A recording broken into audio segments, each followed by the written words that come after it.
So just filled up this hybrid Ford Fusion electric compressor, YF refrigerant, 510 grams. This is the one that I posted the previous videos on, that the aftermarket piece of garbage condenser had improper machining on the inside of the fittings for the factory OEM O-ring and what is this, tubes, the electric, the goddamn hoses to connect up to.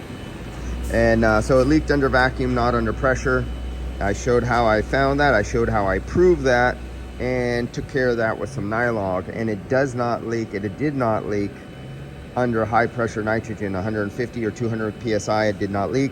I did barely, and I mean barely, with the ultrasonic leak detector, I was able to pick up the leak at the lower one where I could just barely hear a whisper of vacuum leak. And it was really difficult because in here there's a lot of other air pressure sources from air tools going on and blowers because I'm in a body shop. So if we take a look here, we see the outdoor bulb temperature right now at this point right here is 59 degrees Fahrenheit. We see the high side pressure is 100 PSI, 101, 33 PSI on the low side. There's our superheat, our subcooling, our saturate. And you can see it slowly, the pressure just keeps ever so lightly creeping down, the low side pressure. The high side pressure is creeping up just ever so slightly. And from when I started it up, you can see where the temperature started. I was like 30 seconds into it before I turned on the screen. So that's why the blue and the red, both of the temperature sensors were the same identical temperature of 60 degrees, as you can see right there. But as it started cooling in the vent, the blue line is right there. You see that flashing light? That's where I'm taking the temperature, and it's still falling. We're at 40 degrees right now. There we go. And you see it's starting to plateau and level off, and we might hit 39 or 37, and then it'll just like steady out and go no more.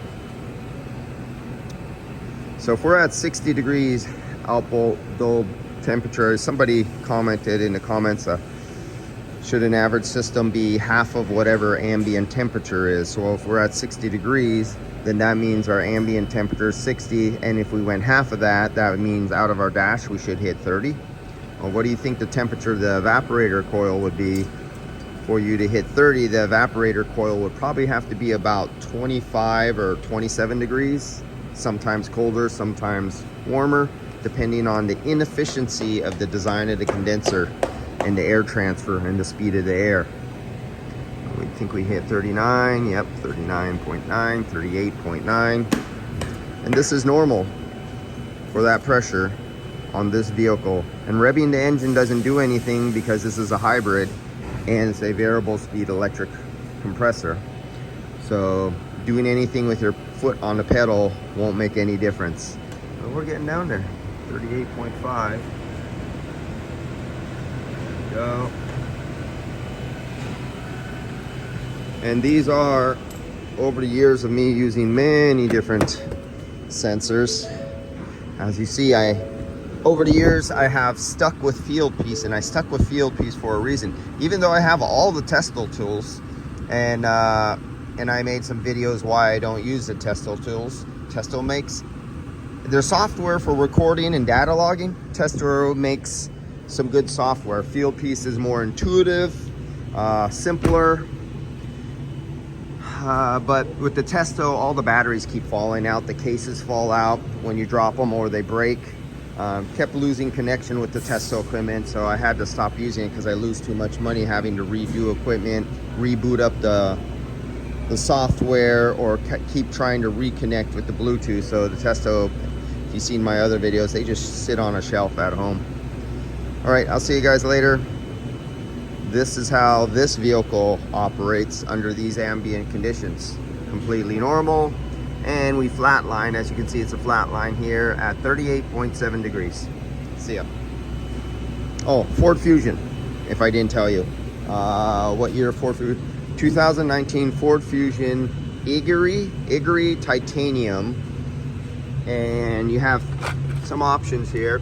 If you had the 2 liter, 624 grams. If you have the 1.5, the regular gas engines, 510 grams. If you have the EV, that's what this is the hybrid one, and that's 510 grams. But the difference in the hybrid, POE oil, PAG oil. The difference is the electric compressor with the electrically resistant oil. And POE oil is many times more water absorbent than PAG oil. Don't let atmospheric air in on any of these, especially the POE oil. For the Longe, it'll work right. You'll have tons of moisture in the car. It'll leave your shop working great, but the customer suffers expensive bills later on down the road.